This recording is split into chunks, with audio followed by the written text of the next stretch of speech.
up everyone? My name is Andrea. If you don't know me, you should subscribe because like why not? You should also hit the notification bell down below to be notified every time I upload a new video. But anyway, today I am going to be filming my most anticipated releases of 2021. I have 10 books on this list and they are all ones that I literally have to pre-order. Like I cannot wait. Also, I look like I'm going like on vacation. I look like a dad going on a vacation, but I just really like this shirt, so I'm sorry. But I'm just gonna go ahead and get into it, tell you guys the top 10 new releases that I cannot wait for. I didn't put these in order of like which one I'm most excited and like least excited because I'm pretty excited about all of them. So I'm doing it chronologically in order that they come out. So the first one on my list is Lore by Alexandra Bracken, which comes out on January 5th. Alexandra Bracken is the author of the Darkest Minds series. That's what she's most famously known for. She also has a couple other series like Passenger, and she's written some Star Wars books, and she has one series that is like a middle grade called The Dreadful Tale of Prosper Redding, which is a really good middle grade if you've never read it.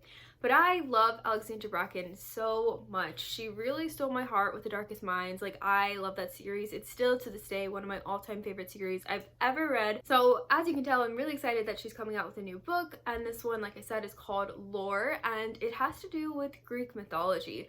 And I don't really know a lot about Greek mythology, but you know, I just read The Song of Achilles by Madeline Miller, so you can say I'm kind of a Greek mythology expert now. I'm kidding. But Lore is the name of the main character, and I think it's just a play on with all of the mythology and like retelling, sort of storytelling of the whole series.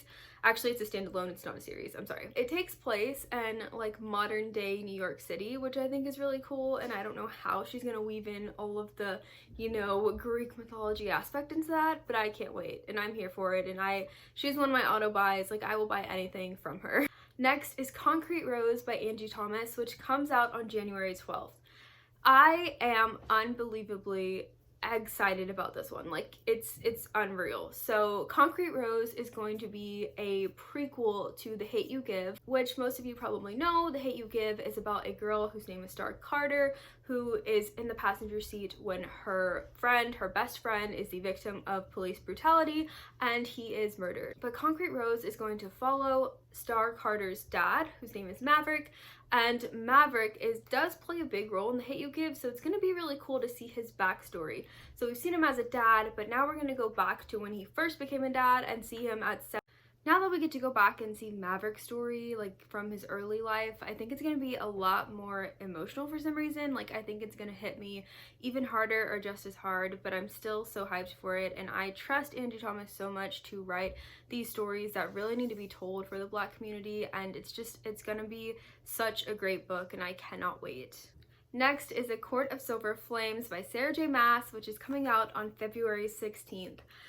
Okay, if you don't know, this book is basically the 4th book in the ACOTAR series. Like, it's a trilogy, and this is going to be a follow-up trilogy, I'm guessing, and you know, a lot of authors do that. Like, Cassandra Clare did that with the original Mortal Instruments series, so it's going to be interesting to see from Sarah J. Maas, but I literally am Sarah J. Maas trash. Like, I think she is so talented. I think she writes stories so well, and the way that she handles her characters, she makes them feel so real, and that's one of the things I love about her.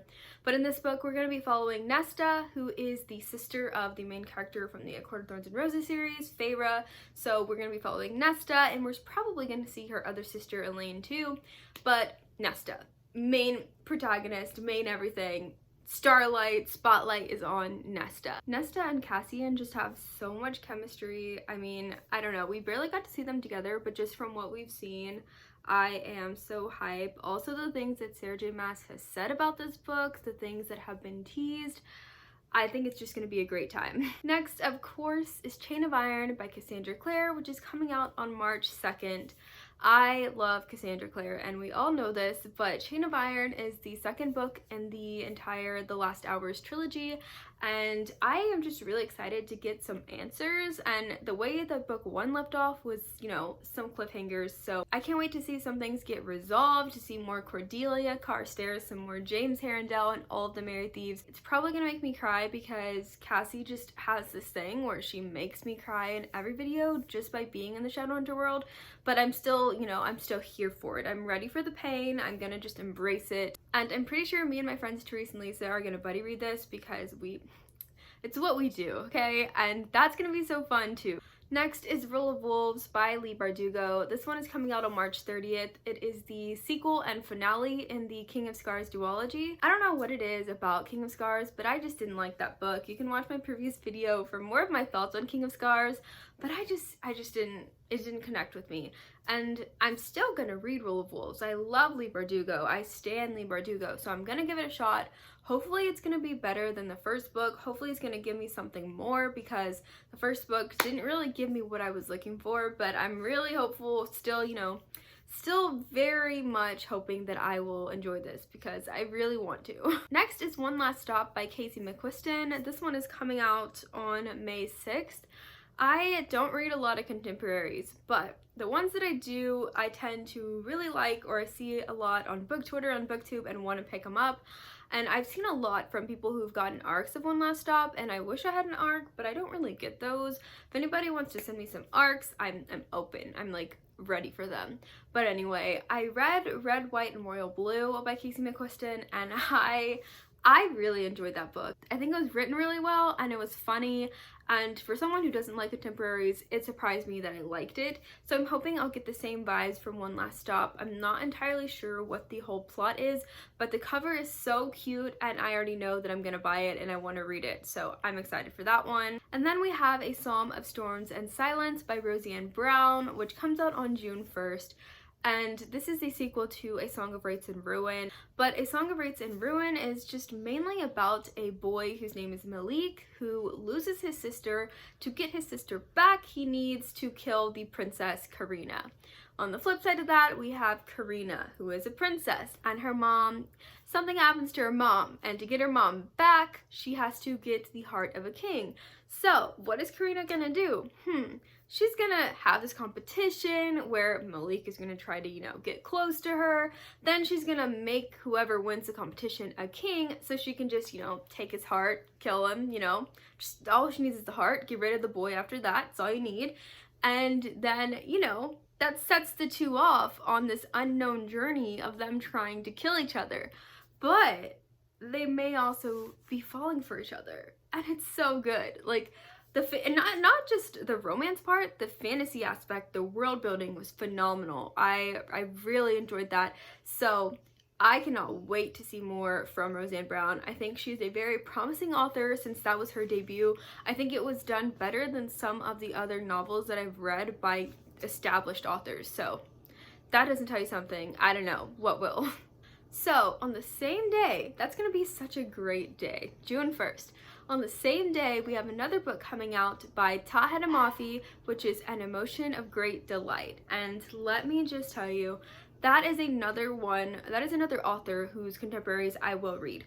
I loved the Shatter Me series by her, and that was her fantasy thing, but I also really loved A Very Large Expanse of Sea by her. She is another author who writes such hard-hitting books, and they're so good. I feel like when I read A Very Large Expanse of Sea, I saw such beautiful quotes, and just the way Tahed Amafi writes is not for everyone. I think that she is very whimsical when she writes, if that makes sense, and I love it. I eat it up. So whenever I found out she was writing this book, the cover has come out, it's gorgeous, and I see myself really liking this one as much as I liked A Very Large Expanse of Sea. I consider that one of my all-time favorite standalones, so I know I'm gonna like this one. So then we have Gods and Monsters by Shelby Mahurin coming out on August 3rd. This is the third and final book in the Serpent and Dove trilogy.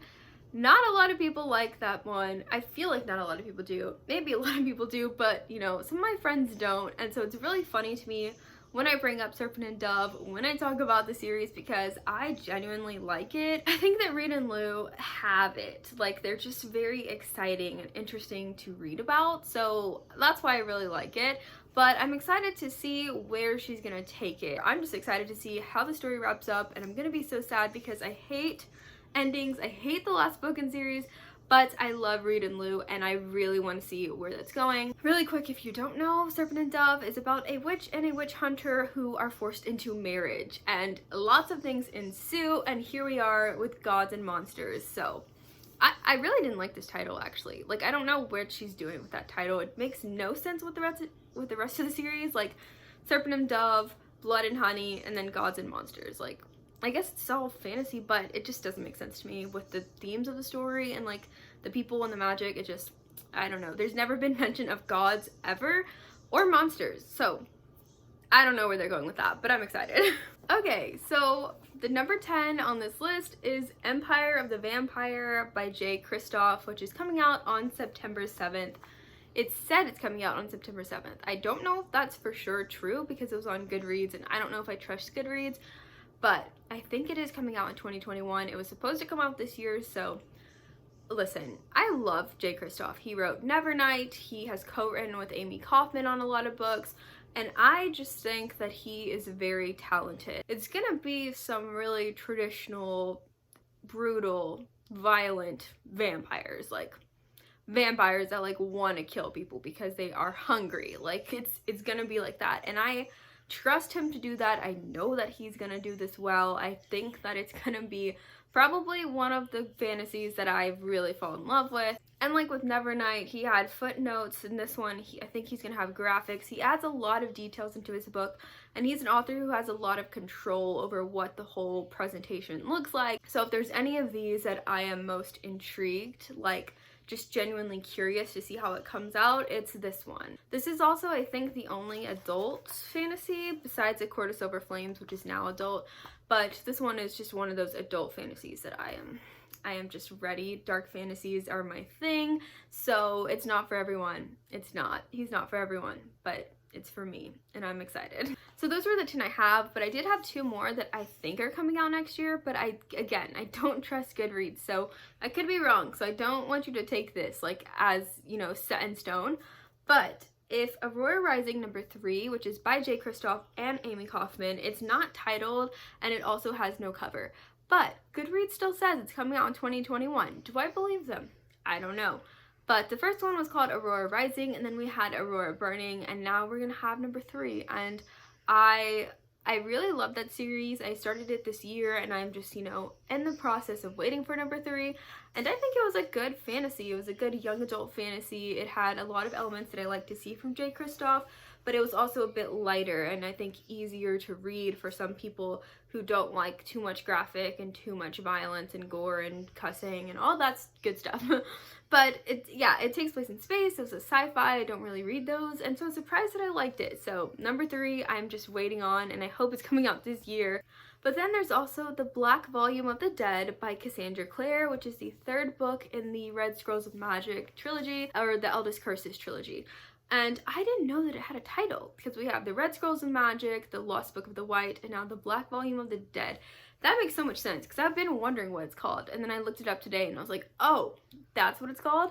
I haven't heard Cassie say anything, so I'm not taking this for sure. Like, I don't fully believe this. But her and Wesley Chu have been releasing them every year, so if it is coming out, it makes sense, and I can't wait to see the wrap-up of Alec and Magnus's story. I'm really wondering where it's gonna fall in the timeline of the Shadowhunter universe, because we had like a giant gap in between the first 2, and I'm pretty sure it's gonna happen with this one. I'm just wondering if it's gonna be, you know, before the Wicked Powers. I'm sorry if you don't know about Shadowhunters. This makes no sense to you. You're just hearing me ramble. But if it is going to be set between the Dark Artifices and the Wicked Powers, I'm really hyped. I think she should do that. I think they should give us something to hold us over, but it might not be that, and that's okay too. Okay, so that was a lot. I feel like I was talking forever, but that's it for my most anticipated releases of 2021. I'm sure there are going to be more that pop up that I buy and everything. Just follow along on my channel and you will see those, but these are the ones that I could think of right off the bat that I know I am absolutely waiting for. Again, I just want to say thank you if you are here, if you're subscribed, if you have been supporting me. It literally means so much to me, and I love every single one of you. It has been a great ride. It has been a hard year.